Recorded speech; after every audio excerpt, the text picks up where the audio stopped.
What's up, everybody? Welcome again to the Chasing Creativity podcast. This is episode 8 with ambient music producer Jorgen Kjellgren.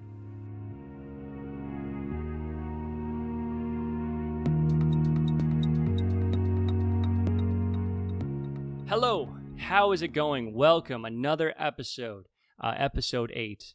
This one's going to be really cool. I think everyone's going to really enjoy it. This is with Jorgen Kjellgren. He is an ambient music producer based out of Stockholm, Sweden. We started talking over Instagram, talking about the process behind a couple EPs he's put out called Short Commute 1 and Short Commute 2, where he has actually worked on music with an OP1 while on a train to his work. So we get into that. It's really cool. And we talk about time constraints around creativity and all these really cool things. So look forward to that. I think it was a really cool episode. Now, aside from this, please go and check this guy out. Check out his music. Show your support. If you'd like to search on Spotify, SoundCloud, and Bandcamp, just search his name, Jorgen Kjellgren. That's JorgenKjellgren. You can find all of his music at those outlets, I guess is one way to put it.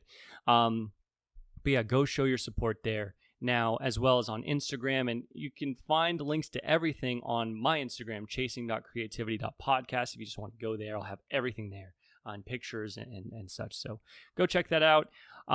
Last couple bits. I don't want to spend too much time on the introduction. I really want to jump into today's episode. But couple pieces. If you are enjoying these episodes, please just mention it to friends, to family, to whoever is kind of in that creative realm who might enjoy these conversations.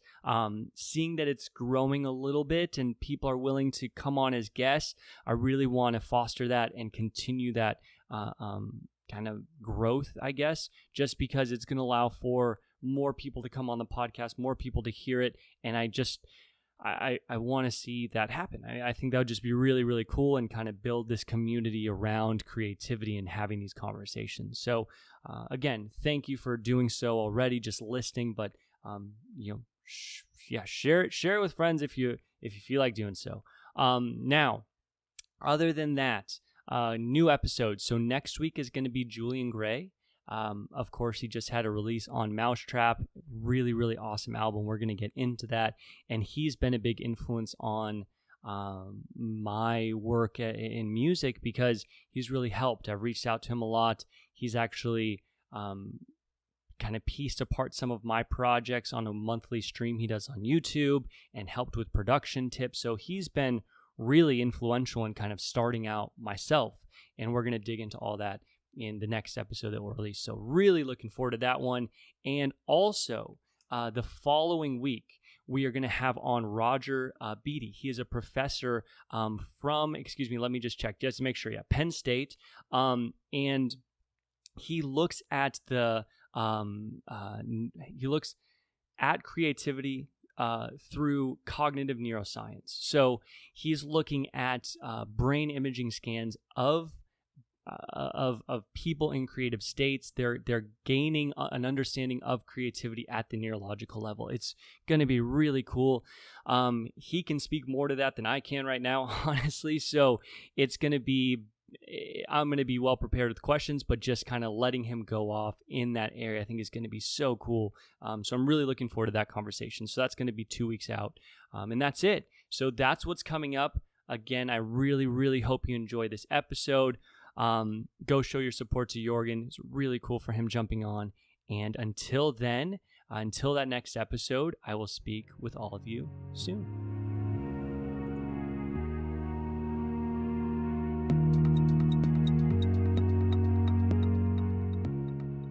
Thank you for joining. I really appreciate it. Just to kind of give a little background for the audience, you and I had been speaking over Instagram.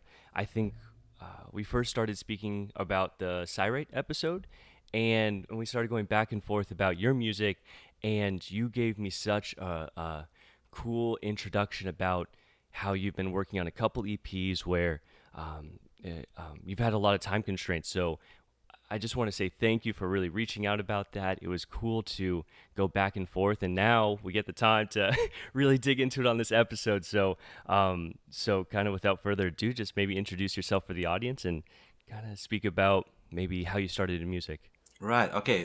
Thanks for having me on. Yeah. It's a pleasure and an honor, of course. Yeah, about me. I live in Stockholm, Sweden. I've been making, playing and making music for, I think, most of my life. I grew up in church, so anything from children's choirs to all of that. And then as I started playing guitar, got into rock bands, started writing that kind of music. I was I was, trying to be a folk singer for a bit, and all that. There was a lot of stuff that happened, I guess. Just after the first Bon Iver album and the Fleet Foxes album and some stuff by Feist that really got to me, and so I sort of did that thing for a while, and now I make, I guess it's electronic instrumental sort of ambient music. Yeah, and so that's kind of where we started speaking, is about more the ambient music, and you share with me a couple EPs, Short Commute 1 and Short Commute 2, and some pieces from an EP called Vertical Time, correct? Where a lot of this you've been working on, as you mentioned, kind of here and there, right? Yes, I've been sort of put a lot of energy into figuring out my workflow and sort of how I make music, what I need to make music, what do I need to be productive, because I wanna have sort of a consistent output, basically. Yeah. And sort of I work full time or almost full time as a copywriter. I have 2 kids and a family, Yeah. And rather than I have a lot of friends that sort of view those things as reasons to not make their art, and I just don't think it's a valid excuse, basically. Yeah. So I just view those things as constraints, or like there's a framework around where I make my art, and so within a certain set of boundaries, I need to find time and space to do my thing. Because that can be, of course, a lot of responsibility, right? Working with family, this actually comes up quite a bit, I think, on the podcast with musicians, because, music oftentimes and making your art can oftentimes, although for the person it's so extremely important from a financial aspect or for responsibilities of the family, oftentimes those, of course, come first. So we find ourselves really squeezing in times here and there when the family's asleep, and maybe there's a time with the work that you can kind of set it aside and squeeze that music in. So I found that it's always that kind of balance a lot of times. So you found for yourself that a couple things you mentioned to me when we were speaking before is these EPs in particular were made while you were on your commute to work. Is that correct? Yes. So I guess we'll be talking mostly about, I think it was mid-July, I put an EP out called Vertical Time. That I made like in cafes and in my kitchen and stuff like that, and and then there's another similar EP that's coming out late October, but so that one's there's one it's going to be called Forest and Field, and it's on a Norwegian label, so that's I've sort of sent that off to mastering, and we're working on the artwork and stuff like that. But I sort of wanted to keep on going with, I felt like there was sort of more music coming, And so I started taking my my OP1 synthesizer on the subway. I have like I think it's a 17-minute train ride to work, and I decided that I'm gonna make one track every day, and I'm not gonna do it all on the OP1. So there's a lot of constraints to that I Totally really it's I don't know. I tend to work well with limitations. I'm not sure why. Maybe it's a personality thing. But so I made I think I made like 15 tracks or something in maybe 10 days, and some of them were rubbish, and I ended up with 2 sort of mini albums that are just coming out on Spotify and Bandcamp now. Yeah, that's so cool. And we'd spoken about this a little bit before, but to have 17 minutes right on that train, and to sit down and just have that constraint, I think is really, really cool. Because in my experience, when you have that limited time, maybe kind of get out of your own way a little bit, and just really put some things out and just see what happens, rather than if you have all the time in the world, you're really thinking about this note or that note or this chord structure, if it's going to fit, if it's not going to fit. I think that's really, really cool. Yeah, I think there's this thing, I'm not sure where it's from, maybe some scientist or like a mathematician or something that has this, it's called something, the law of something, like a task takes the time to complete that you sort of allocate. So if you give yourself 17 minutes to make a track of music, then it takes 70 minutes. If you give yourself 5 years, then that's what it's going to take. And it works really well. It works really well for me. It works in my other sort of in my work as in my day job too. But it works really well for me when it comes to music. Yeah. How does that translate? You were speaking a little bit about that between day job and then kind of that iterative process with music. I think I've learned in my day job. I work a lot with in sort of tech startups with people building apps and digital services and stuff like that. So I've picked up a few like ideas about process. How do you go from not having something to having something? Like, let's say I want to make music. I don't even know what I want to make. What kind of music do I want to make? So how do I come up with an idea? And when I have that idea, how do I execute on that idea? Like, how do I need to get some new gear? That's usually not the answer, but sometimes it's just like for me. And of course there's like if you want to, I don't really do it, but there's like creative exercises people do to get sort of the idea part of the brain firing and stuff. To me it sort of works more like, okay, so I want to make music, I don't know what music to make. That's where I put my energy. So I'll just think about that. I don't sit around noodling with the gear, or it's just like it's a mental process where I sort of go fishing inside my own head or wherever for a sound that I want to make, and it usually pops up. It can come in the form of a track title or something.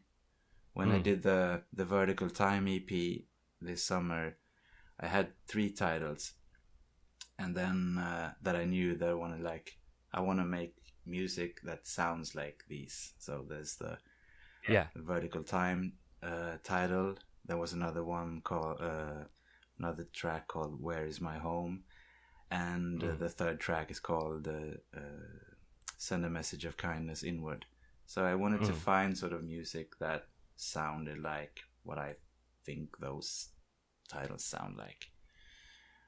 Yeah, and I'm guessing that while you're on that, and kind of just focusing on short commute 1 and 2, if you don't mind here for a second, I'm guessing that while you're on that train ride, seeing the people that are on the train, seeing the differences between, you know, where you're leaving from your home and getting into work, all the nature as you kind of go through that process probably has a big influence on the sound that's coming through those tracks. I'm sure it does. Not in a conscious way. For me, it feels like I step on the train, I put my headphones on, and that's sort of a portal. And then I wake up at my station where I'm getting off. But I'm sitting in that environment. There's loads of people making noises, you know, moods, whatever. Stuff flying by outside the window. I'm sure that goes into the music somehow. But it's not like I sit around and just, there's a you know, old lady on the train, that kind of thing. It's not. It's more abstract or sort of unconscious or subconscious. Yeah. At least as far as I've been able to figure out, you know. Yeah. So you really try and when you put those headphones on, you're trying to get into a state where you've tuned everything out as best you can almost. And I think just to maybe elaborate on that a little more is again kind of get out of your own head, so that time passes almost instantly. You kind of zone in, you're working on music, you kind of get in this state where ideas are flowing through you, and then boom, you're at your destination and you see what you get. Yeah, it's not a thing that I do consciously. But it keeps happening to me. It's always been happening, even when I was like making music where I was singing. Even then, if I had like, okay, I got 45 minutes now to maybe work on some backing vocals. Yeah. And then I do that, and sort of, okay, 45 minutes flies by. I get done what I need to get done most of the time. And it's sort of like I wake up refreshed and ready to, you know, go about my day, whatever I was going to do after. Yeah.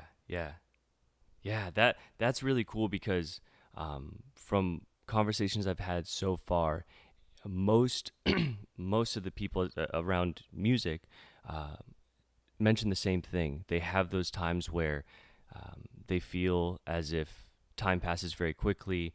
It's unconscious almost that the ideas are coming through them, and then, you know, as you mentioned, then you're there.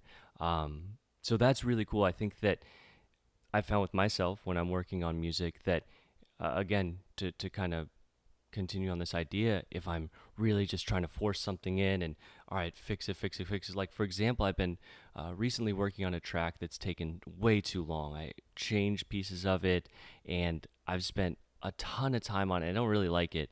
And then yesterday I was going to a music festival with my girlfriend and some friends, and I sat on the computer and I played around and I got 3 pieces of a song done in maybe 10 minutes that I really like. It's a good starter, but it's just because I had that limitation on time, I sat down and boom, something came out, and then we left, and I was thinking about it, I was like, hey, that was actually pretty cool. I want to go look at that when I get home. So it's the same idea, you know? Yeah, well, yeah, I think it can become a little weird. I've sort of, when I play music, when I make music with others, I haven't done it in a while, but like I used to be in a band with, you know, people that could sit around for like 6 hours just listening to a snare drum and stuff like that. And it just, I go insane when that happens, and they just go, why is Jorgen so anxious all of a sudden?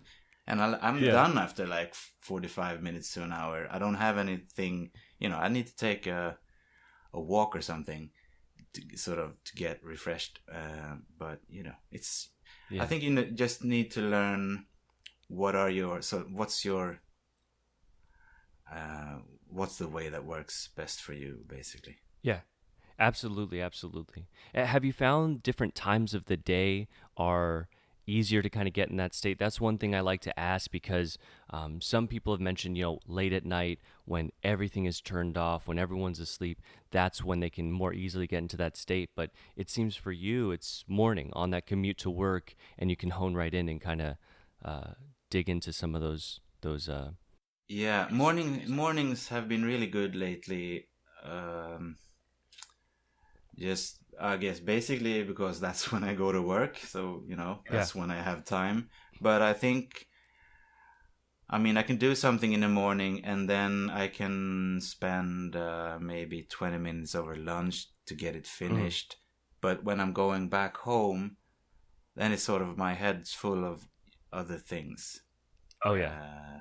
So I can get sort of, I don't know, like, I can't get to the thing that I'm trying, the thing that happened in the morning. It comes back the morning after, but I can't really do it in the evenings, it seems. Yeah, that's cool that you mentioned that, because just kind of looking at other people who do this as well, I've seen some people will push it in the evening. They'll opt for less sleep so they can get in there and get it done. But it seems that you found for yourself, evenings or with the family, everything coming up around the responsibilities there, and you feel refreshed in the morning where you can really hone in and get those ideas out. So that's really cool, because it kind of goes back and forth. I've seen multiple things, like a few episodes back, there was a episode where it was a game developer who really focused on the coding of the game, and then the musician who worked on all the music. And the musician would be up early in the morning, like 5 a.m. He'd work on all the music, and then by noon he was done. He said he was drained, and the developer was opposite. He'd wake up at 1 or 2 p.m. and then he'd start working through the night. So it's very interesting. You have to find what works for you. I think just by trial and error, and sometimes things click, and you're like, oh, that process I just went through, that really hit it, and I really liked what was coming through there. And then you refine it. I think it maybe it depends on what type of work you're doing. So for me, it seems that creative work works well maybe up until lunch or something. And so in my sort of, as a copywriter, I'm pretty much usually done by 3. After 3, I can manage email or send invoices and stuff. But creative work, I just sort of lose it after lunch, more or less. So I guess it's just a matter of knowing when to do what. And it's not all the same for everyone. Yeah. Oh, absolutely. So when, and I know you kind of touched on this a little bit in the intro, but when was that shift from or when did you really find that ambient music and electronic ambient music was the path that you really wanted to develop, and kind of how did that happen, kind of switching from more of a folk music center to this, and kind of where do you see it going in the future? So I made a couple of albums with sort of this acoustic guitar driven music, and they were pretty. The first one was like just a classic divorce album kind of thing, and and right after that I made another album that was sort of again it was like about being. It was like there was just a lot of loneliness and introspection with that kind of lens. So I did that. I'm really proud of that music, actually. I really like it, but I got really tired of singing those songs. As my life sort of, I mean, I fell in love again, stuff like that. So it started to feel weird just singing these songs about being alone in the city and whatever broken-hearted men sing about. I got sort of fed up with it, and I also got really tired of hearing my own voice. So I'd played a lot of shows, and then I just said to myself, okay, I'm gonna take a break now from this, and I'm not gonna do anything until I have new songs, and I'm just gonna wait for them to come out of the woodworks. and they never came, and so I sort of felt quiet for probably like 2 or 3 years or so. I just didn't. I thought for a while that I'd quit making music, and I was sort of okay with that. I just, I didn't have anything to sing about, so I didn't write songs, basically. And then I started the band with my wife, so and that where she writes the lyrics mostly, and so then it was easier to get into making music again, because I didn't sort of have to dig up any dark stuff to write lyrics about. So it sort of, music became fun and easy and sort of enjoyable. And then I'm not exactly sure how it happened that I got into instrumental music. I guess there's one pretty, I guess, pretentious answer, that is that the stuff that that my music is about currently, it gets sort of diminished when you put it into words. But there's also, I don't know, I like the way it sounds now. I don't want to mess it up with my voice. Yeah. That's really cool. So, just kind of digging into that a little bit, as you mentioned, kind of giving it an idea or diluting it with words as to what it is, why it is. You really are just focused on zoning in, putting on your headphones, or zoning out, really kind of just letting these things flow through you, seeing what comes. And I think you mentioned a little bit earlier on, you knew you were going to work on music, but you just didn't know what. You wanted to do electronic music, but you just didn't know what. So this is really just an experience of letting those ideas flow through you. Is that a good way to speak about it? So it's a sort of it's a listening experience for me too. Like making the music is a listening experience for me. Just trying to hear what's coming through. I don't know where music comes from. Maybe it comes from somewhere deep inside. Maybe it comes from outer space. I don't know. But yeah, there is probably, I'm sure Keith Richards has a story about that. But I don't know the answer to the question. But right. I'm just trying to figure out what sounds can I make, like. Yeah.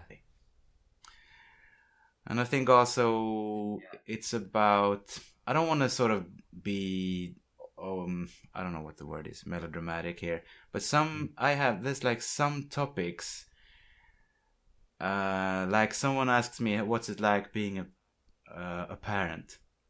Yeah. I know what it's like, but I can't put it into words in a way that doesn't make it smaller than it is. Yeah. Oh, that's so cool. Yeah. No, I see what you're trying to say. I understand it, because there's those moments, and I don't have kids per se, but just to kind of have, to touch in there, you have those moments where you're with a significant other, or you're with a family member who's a child. For me, that's the closest I've been to, really caring for someone like that. But you get that feeling that really isn't describable with words. And if you try and speak about it, yeah, I understand, you kind of dilute it. It can't express it properly as to what that thing is. So when you're playing with the music and you're letting these things flow through you, one thing I wanted to touch on that I love that you said was, whether it's coming through you or it's coming through outer space or whatnot, because that's something I play with quite often, is where do these things even come from?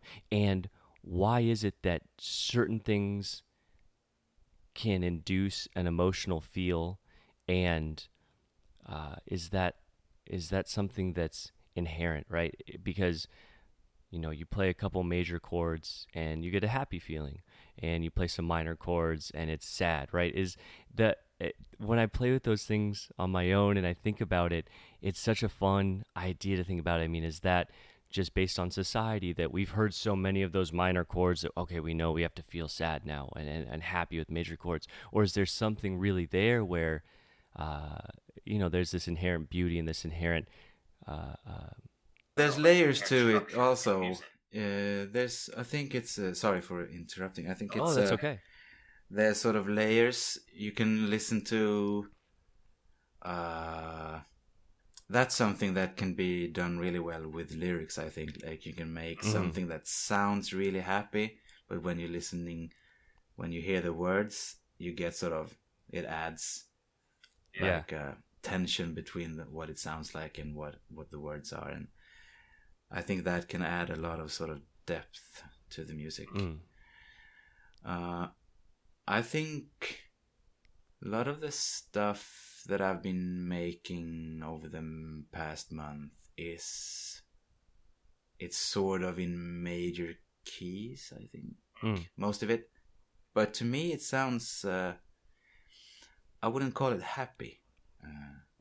Not that I'm fine with happy, but I don't know, maybe I shouldn't sort of try to define what it is I'm doing. No, and I don't think you need to, because I think I would say oftentimes when I listen to this style of music, like ambient music, I think a lot of times the listener has influence on what it's going to be too. I mean, if that person is really, really sad, they might listen to one of those songs and feel sad. Or if they had this amazing moment, right, and they had this moment of beauty, and then they're listening to that song at the same time, it can be a totally different feel, which I think is really, really cool about this style of music. Excuse me. This style of music, because it's very emotionally charged, and I think a lot of times that doesn't even have definition. Sometimes the person listening to it brings definition to it as well. Yeah, I agree with that. At least I found for myself. I agree with that. I think this sort of low tempo ambient music that sort of lends itself to kind of meditative states, that kind of a sort of area. I can listen to it, maybe not my own tracks, but I have like artists that I like, and it can sort of make me feel, peaceful and, all of that. And I have friends that can listen to the same thing and sort of get restless, almost agitated. Yeah. And so I guess there's something that we bring to the listening ourselves that can't be sort of, I guess the composer or the producer, does something, but after that it's sort of open to conscious or unconscious interpretation, I guess. Yeah. And that makes it all that much more interesting, because it's such a strange thing. And I mean, I think that's across the board, as you mentioned. Sometimes you can listen to a song and it makes you feel one way, and show it to a friend and they feel completely different. Some of this, of course, is so subjective for the listener. I'm just thinking from my own experience, there's certain songs that are perfect for me, but other people are, that's cool. I see what you're saying, so that adds a whole other wrinkle to this thing too, when you're working on music. And I found for myself, I think when I play with that idea and I'm thinking, how do I want to move forward with that? You just do what you enjoy, and if you can have that one person understand what you're trying to convey and really feel it, then that's what it's all about. That's that really cool experience. Yeah, I think I don't know that I ever actually really tried, but I've sort of given up on making people have a certain reaction or a feeling to the music that I make. I just don't think I have any control over that. I can set the mood in a way with with the music I make, but it's Yeah. So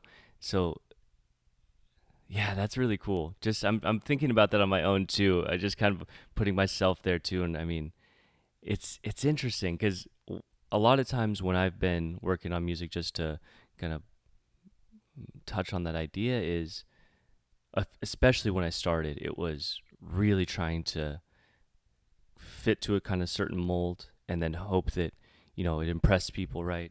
And I've been moving more or farther and farther away from that.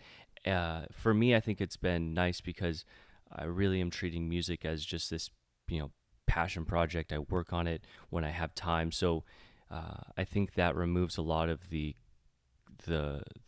burden of trying to fit it to something. And sort of you can detach from outcome a little bit. Just make things that you...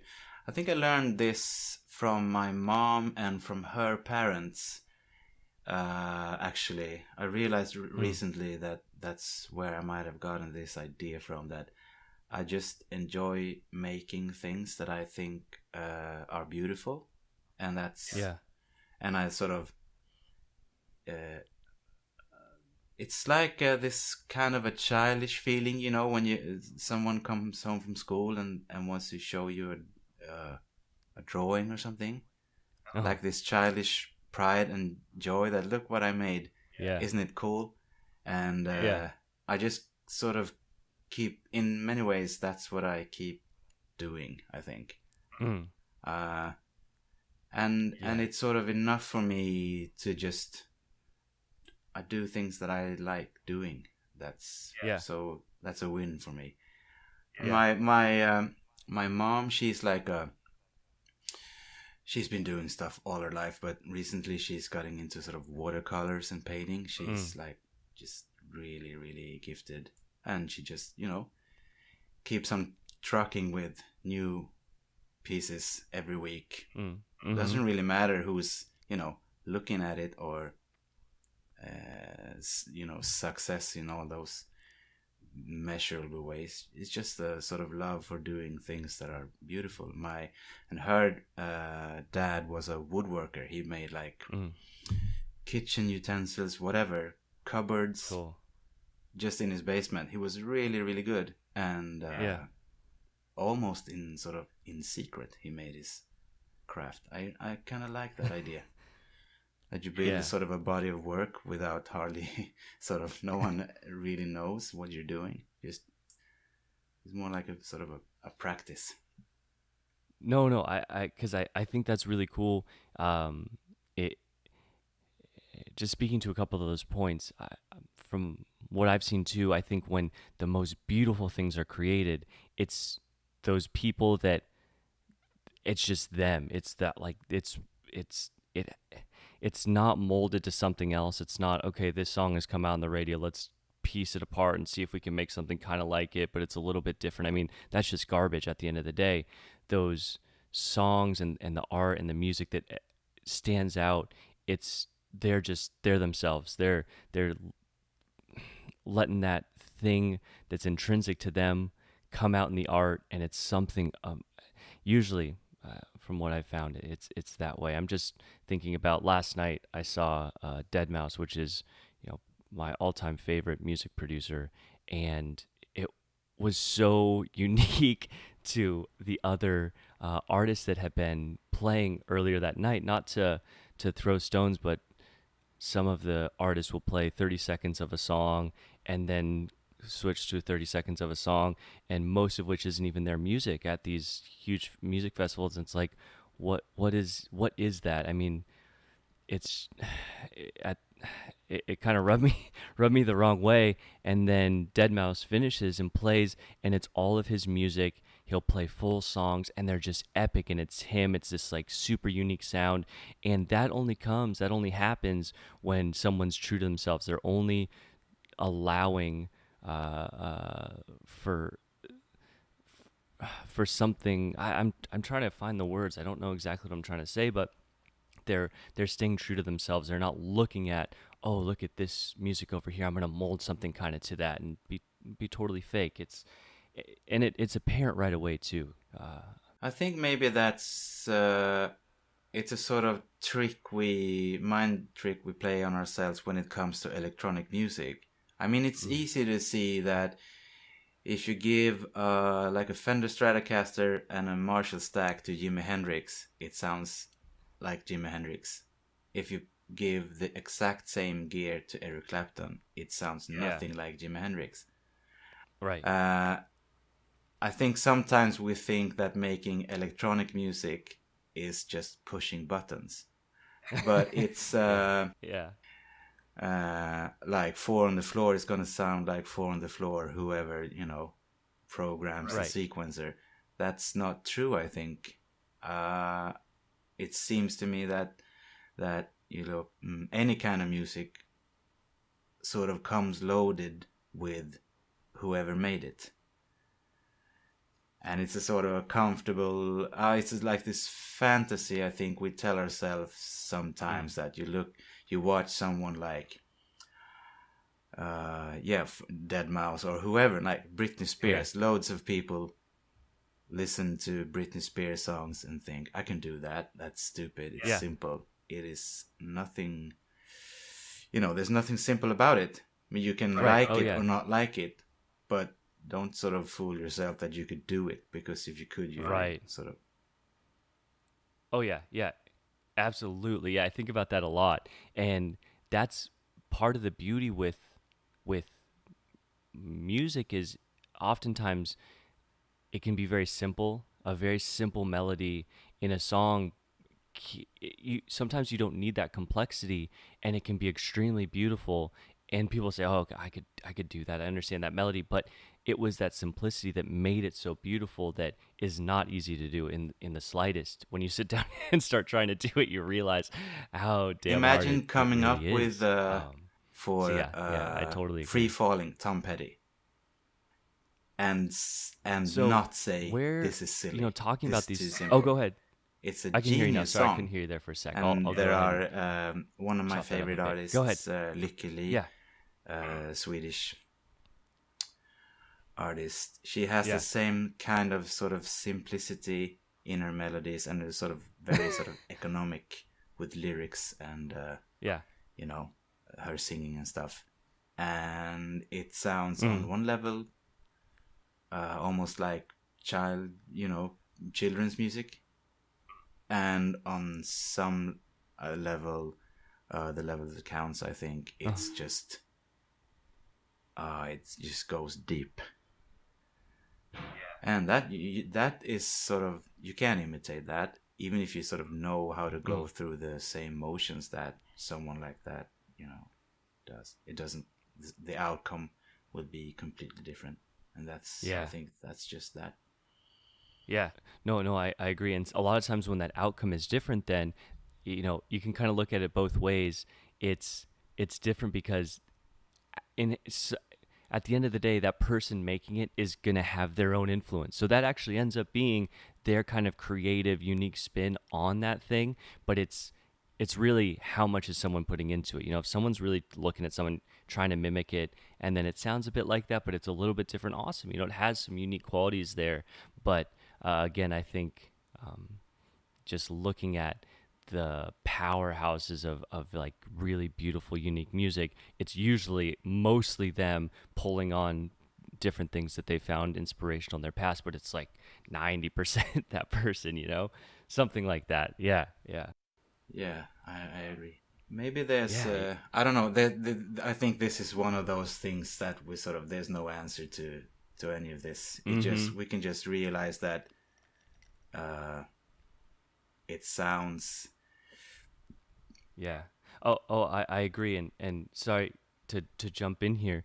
When you say one of these things you can't really find an answer to, I'm finding that with each conversation I have, and it's really cool because artists will be different, but at the end of the day, I think it's going to get back to that, is there are some unknowns, and as I continue to do this, I think it's going to be super, super interesting to learn more and more about that, and see that I think there's some unknowns. I think that for myself, when you're really having that creative experience, you're touching on things that might not even be of yourself. So it's a really cool thing to talk about. And I think that's a cool, I guess if I were a scientist, I'd be frustrated about not sort of like hitting a wall with these things. I just think they're sort of cool to experience and witness, to see something, someone I like, performing, doing whatever is their art, and knowing that I could never do anything like this. But I love that this person is doing it. I know I have another voice that, that I'm sort of friends with, and there's just so much good stuff out there, basically. Yeah, and that's another thing too, is today with things like that OP1, right? It's pretty inexpensive to have the OP1 and a computer, or just the OP1 actually, because you can record directly into it, and you can promote your music freely on SoundCloud, on Spotify, whatever. So yourself, myself, there's all these people out there putting out music. So now there's so much music that adds another piece of it too. That no longer it's a small subset of people that a record label would support, so they can invest thousands of dollars to produce an album. It's like everyone's putting out music, and they can put it on their own time. They can treat it in this way that you are. You're finding those small moments in the day where you can sit down, work on it, finish things up, release it, or put EPs together out and release those, and it's totally on your time. I think that's super, super cool. Yeah, I really like that. It works well for me. It's sort of a thing that with all the music that's being made and sort of made available now with all those platforms, and all those sort of avenues of opportunity, there's no one's really sort of no one's on my back for when's my next thing coming out. No one's no one's sort of asking me for it, but no one's stopping me. I think that's a sort of it's a really good thing for me. I can do whatever I want when I want, and that's I think that's when music becomes fun. Yeah. So I wanted to speak about that, kind of moving into the future. Is that because that's the sense I get from you. Like, that's a really perfect scenario where you work, you have your family, you have this outlet that is purely for you. You of course are sharing with people, but again, you're not pressured by, okay, I need to have a release out by this date by a record label. You're not worried about what do these people think of it, because I want to make sure it's good, because I'm on this path, I need to continue. You're really doing it to express yourself in an artistic manner. So is that how you see yourself continuing into the future? Yeah, I don't see what options I have, really. Yeah. But I sort of I don't want to make it sound like I don't care if anyone's I like it when people like what I do, of course. But I don't know. I didn't mean to like extrapolate out, but I guess the reason I asked that is that's really where I see myself going.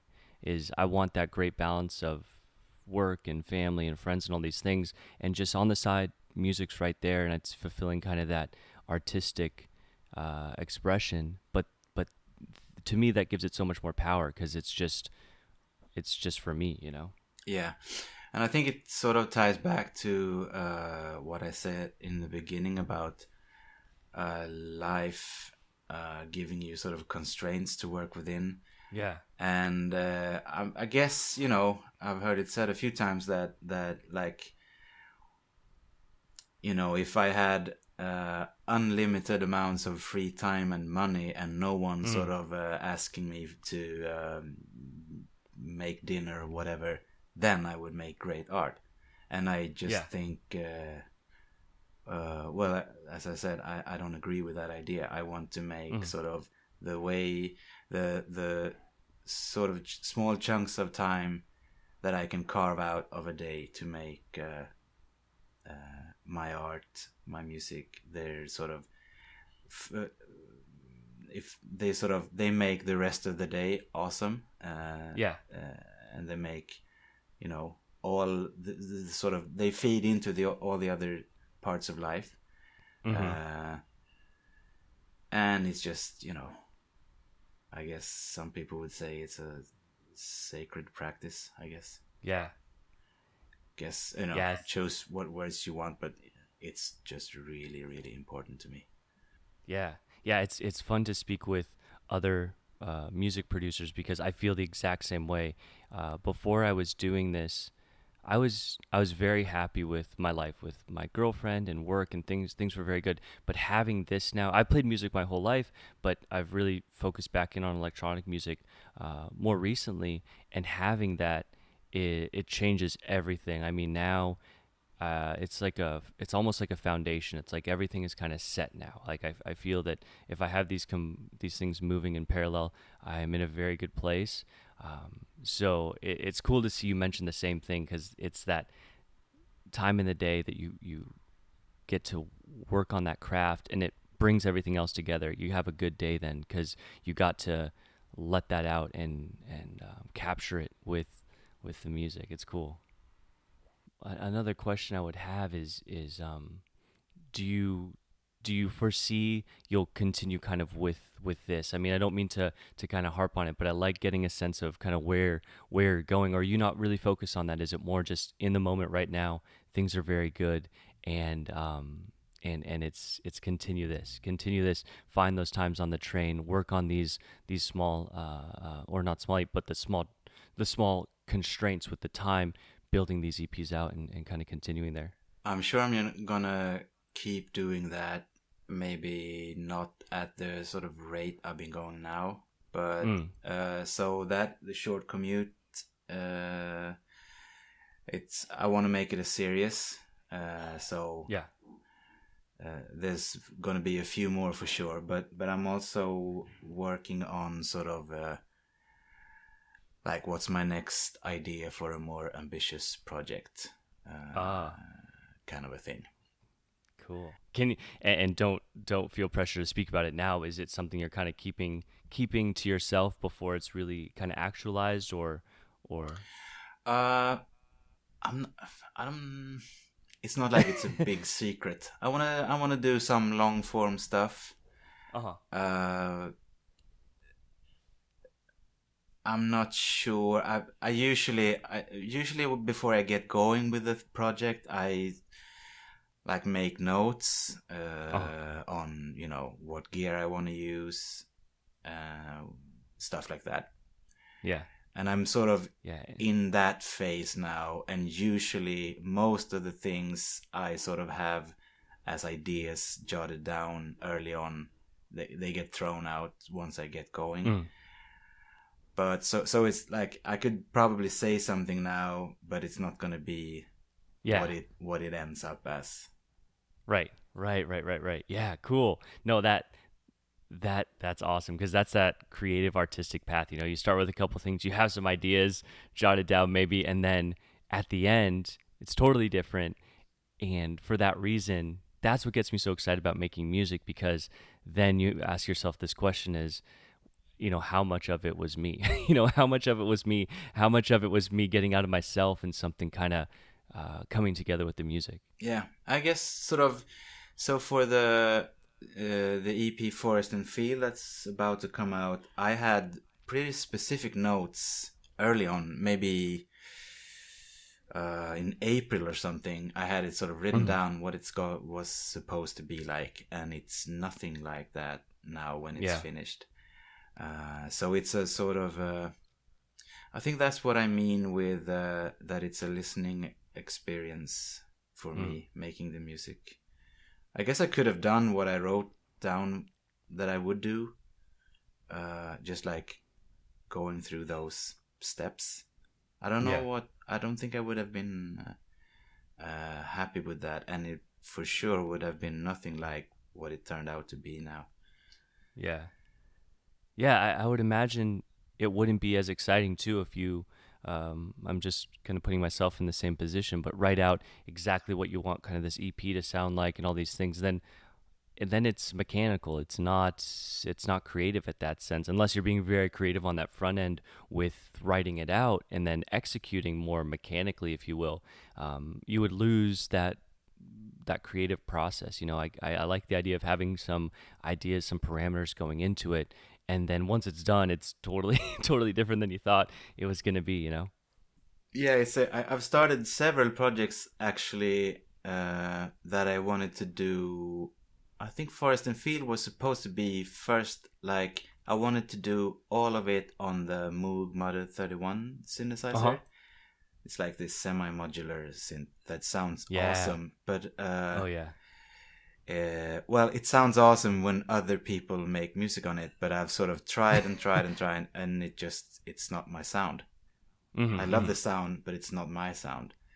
Yeah. So so that's been that one's for sale actually. Yeah, yeah, that's a whole other piece of this too is I think this is so awesome about electronic music, and I don't think I think people outside electronic music don't quite understand this, but the synthesizer you're using, or so I'm working, all my stuff's in Ableton, so I'm using, VSTs, but the sound for the piece you're working on, right? So whether you have a lead or like a low end, that the different sound you're playing at that time when you're working on an idea will change the trajectory of a song too. Like something with a certain sound will catch you, like, oh, these three notes, da da da, that sounded really good. If it was a different synthesizer, it might not have caught your ear properly, and then it would have gone a totally different direction. So a huge component of this thing is that sound you have going into a song too. At least for myself, that's part of that creative process. I'll have like an idea for a melody maybe, and then switch between different synth preset sounds that I've made, and a different one might catch, and I'm like, oh yeah, yeah, that sounds good. That's what I want to go with here. Yeah, I think that happened to me. As I said earlier, I sort of sometimes start with track titles, and Mm. so when I've sort of had actually the next project I'm gonna try to finish is a title that a track title that I've been sitting with for a Yeah. while, and it's sort of a matter of finding sort of that sounds, and I sort of know when I hit it, Hmm. uh, because it Yeah. happened. Yeah. It's happened many times that I just have something.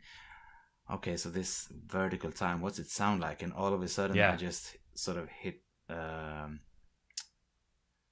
I'm just there, and then it sort of Yeah. everything becomes easy. But until you find Mm. it, it's not easy. Yeah. When you're looking for it, it's frustrating. Yeah, and So. then you can go sort of, okay, so I want to make this kind of thing. Then you can try everything from like different drum machines or samplers or whatever, and Yeah. nothing fits. Everything might sound sort of cool, but nothing is the thing you're looking for, and all of a sudden it's just there. Right, right. Oh, I love that. That's so cool because the process is familiar. I hear you speaking about it, and I know that same feeling. And it's something you can't really describe until you're really doing it. And I think a lot of other people producing art, especially music, would agree that that will click. You'll hear it, and then okay, yeah, that's it. I need to continue on with this, and then see what comes. Then you have a piece, and you're like, what's gonna come through from here? Yeah, you just find like a Yeah. thread and you just keep pulling on it, and then all of a sudden you have a record. It's Yeah.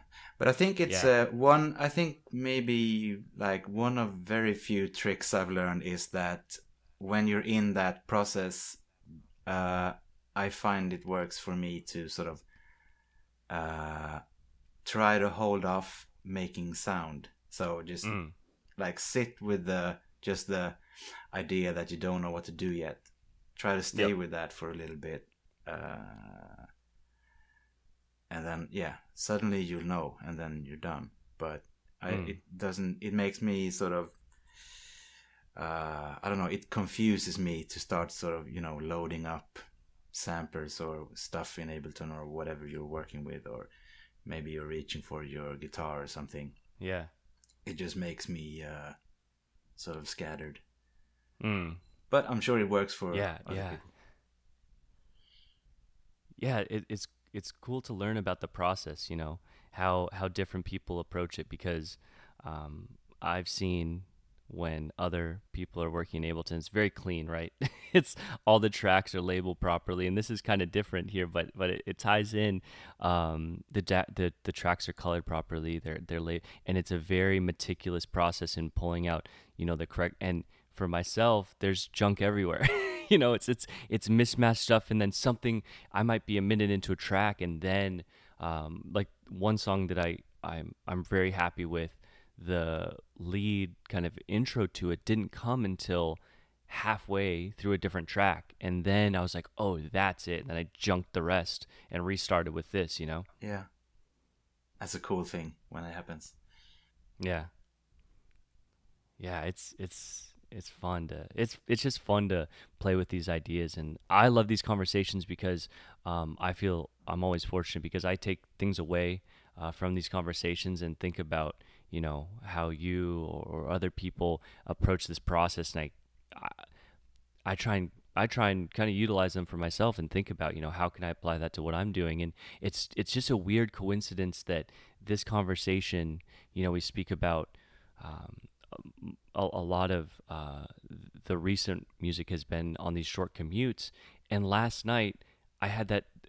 It's never like that for me. Usually I'm very long-winded with a track, and I'll sit and I'll play things, and then I'll re-edit it, and then it'll usually take a couple weeks to finish something. This thing came to me in like that 10 maybe 15-minute span where I had 3 parts of a song where I was like, okay, this is good. It's just it's the most bizarre thing that would happen to me the night before we have this conversation. It's weird things like that too. I don't know. It's makes you think. Happy that happened for you. You're probably onto something when an idea comes that fast. I think it's almost like it's sort of pushing itself through you. So yeah, do what you can to just follow it, I would say. But do you get these things? This is sort of an advice I've been given plenty of times, that when you sort of start a track, people say it's like a good idea to just pile as many ideas as you possibly can come up with on there, and then you sort of can edit and sort through stuff later. Does that happen to you? Yeah. Like you have like 600 ideas for a thing, and you have to sift through them later? That's interesting. I like that idea because excuse me, I think if you have a couple melodies that maybe low end and a middle and a high that you layer on top of one another, and I'm a fan of kind of arpeggiation, where you'll have that arpeggiated lead and the chord structure will change, and if you can layer a couple things on top of one another and move things around, you might catch two of those pieces in an interesting time where the chord changes just right, and just by happen chance with layering those things on top of one another, you catch something, you're like, oh, that sounds really cool, and you wouldn't have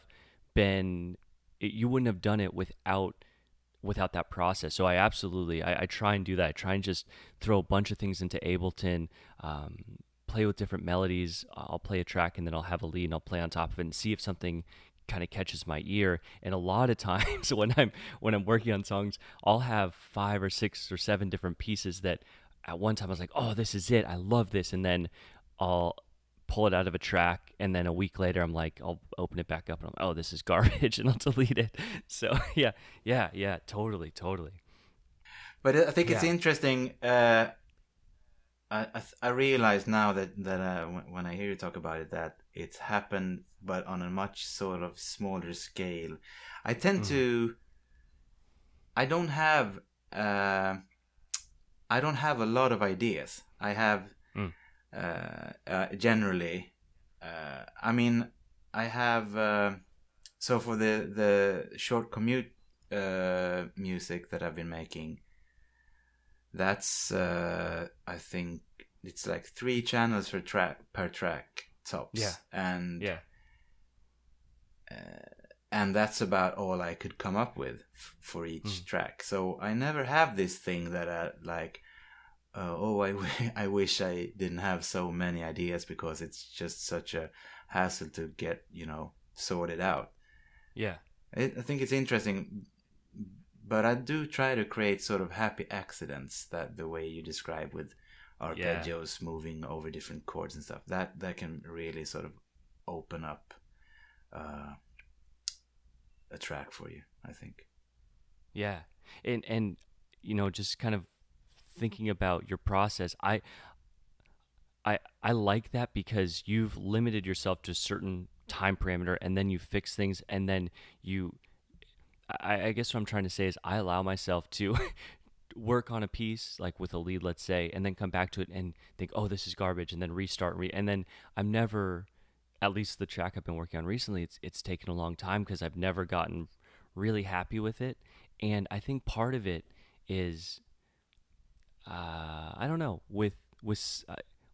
I guess I'm just asking myself, why those earlier ideas, right, that sounded great, why not just develop that and have that as, in that moment I came up with this idea, and that's it, and move through it, and rather than, I mean, I guess at the end of the day, who are you kind of trying to impress? I ask myself, right? Because it should be about, in that moment you built, or you made something that you're really happy with, that spoke to you in that moment, then hell, really release it. I just look at the kind of two different ways we work on music, and I'm starting to ask myself, why am I spending so much time editing and rechanging things, when at the end of the day it should just be about expressing yourself and making something, and in that moment, if you're happy with it, kind of stick with it, I guess. I think maybe, I don't know these things, but maybe if you give yourself time, you'll just start thinking. And then you start thinking, is this good enough? Is it getting boring now? Oh, yeah. Anyone gonna like this? If you don't give yourself that time, you're just gonna be like, okay, so this is a track I made today. And sort of, and that's that. You'll make another one tomorrow, or, whatever your time frame is. So I think that's cool. Yeah. If you can, I don't know. I like it when I get sort of that the music I make are almost like just like some stuff I made in a notebook. This is the sketch I did today. Most of it is gonna be sort of far from perfect, however you would measure that, but I just like the idea of this is like imperfect things, but sort of letting them be perfect because they are what they are. So. Yeah. That's, I love that, because then it's really capturing that moment. It happened in this moment. It's not re-edited, repolished, redesigned, all these different things. It's just, that's what it was at that time, like a sketch, as you mentioned. That's cool. I don't know, that's really inspiring for me. Now I want to go and just have give myself a really limited amount of time to work on something, and then just say, finish a song in this time frame, and then what it is, that's it, and just kind of keep them for myself even, and just be like, these are, you look back and you're like, I have 50 tracks of just, this is what I did, And then if you have 50 tracks, you're going to have tracks in there that you barely remember making. Right. And there's going to be some of them that you think are just rubbish, and there's going to be a few of them that's going to be like really good. And then you've probably spent like maybe 50 is a high number, but let's say you give yourself a month to make 5 or 10 tracks.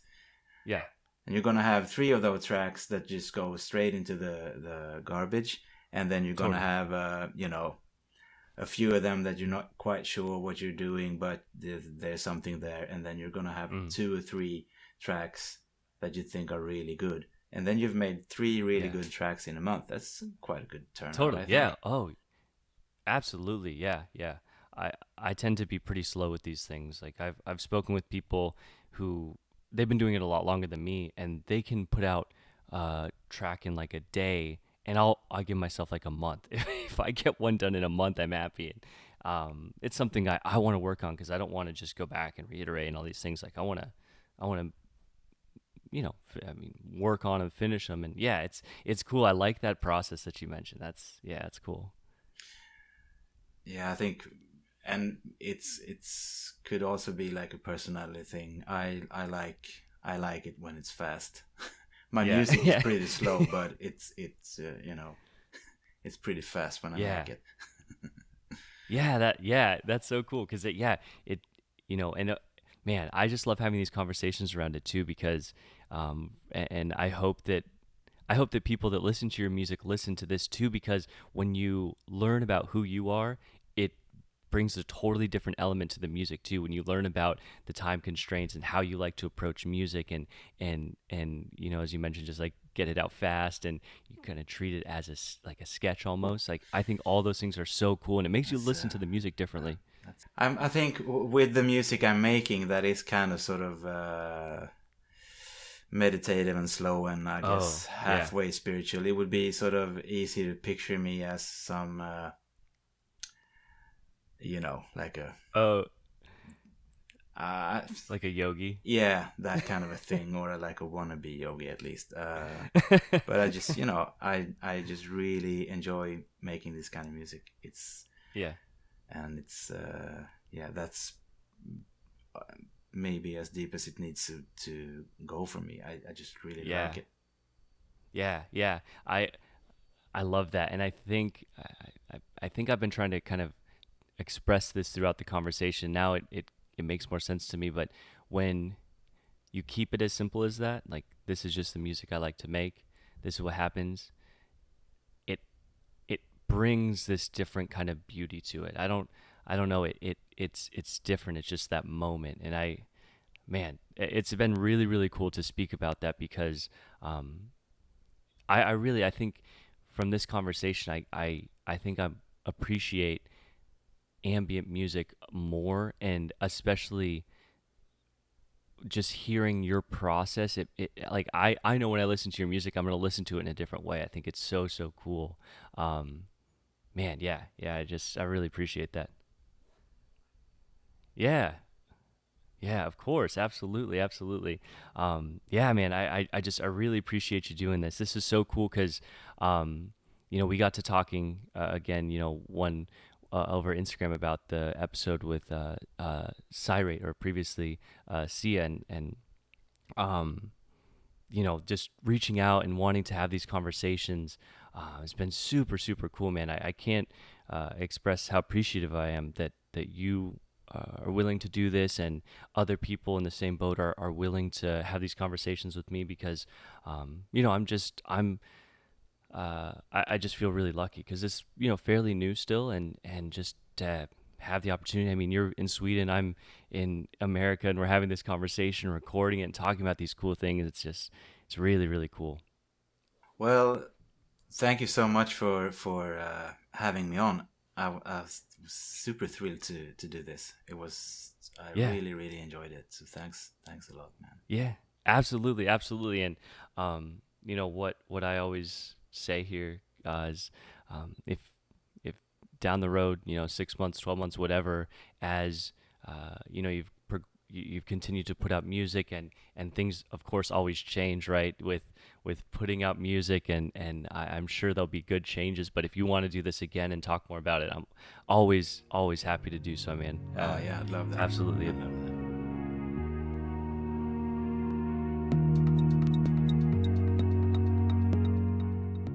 All right, that is it for the episode. Again, thank you to Jorgen for jumping on and doing this. Really, really cool. Can't again express how appreciative I am. It was really cool. Really, really cool. So check him out. Go support him. Again, Spotify, SoundCloud, and Bandcamp. Just go ahead, search his name. You're going to find him. Jorgen Kjellgren, spelled JorgenKjellgren. Also, aside from that, look for those new episodes coming. I'm still going to continue to release on every Wednesday. And lastly, again, if you did enjoy this episode, just share it with some friends. That's it. And look for new episodes, because they are coming. And that's it. Again, thank you. I love doing these. It's just been very, very cool. So until that next episode, I will speak with you all soon.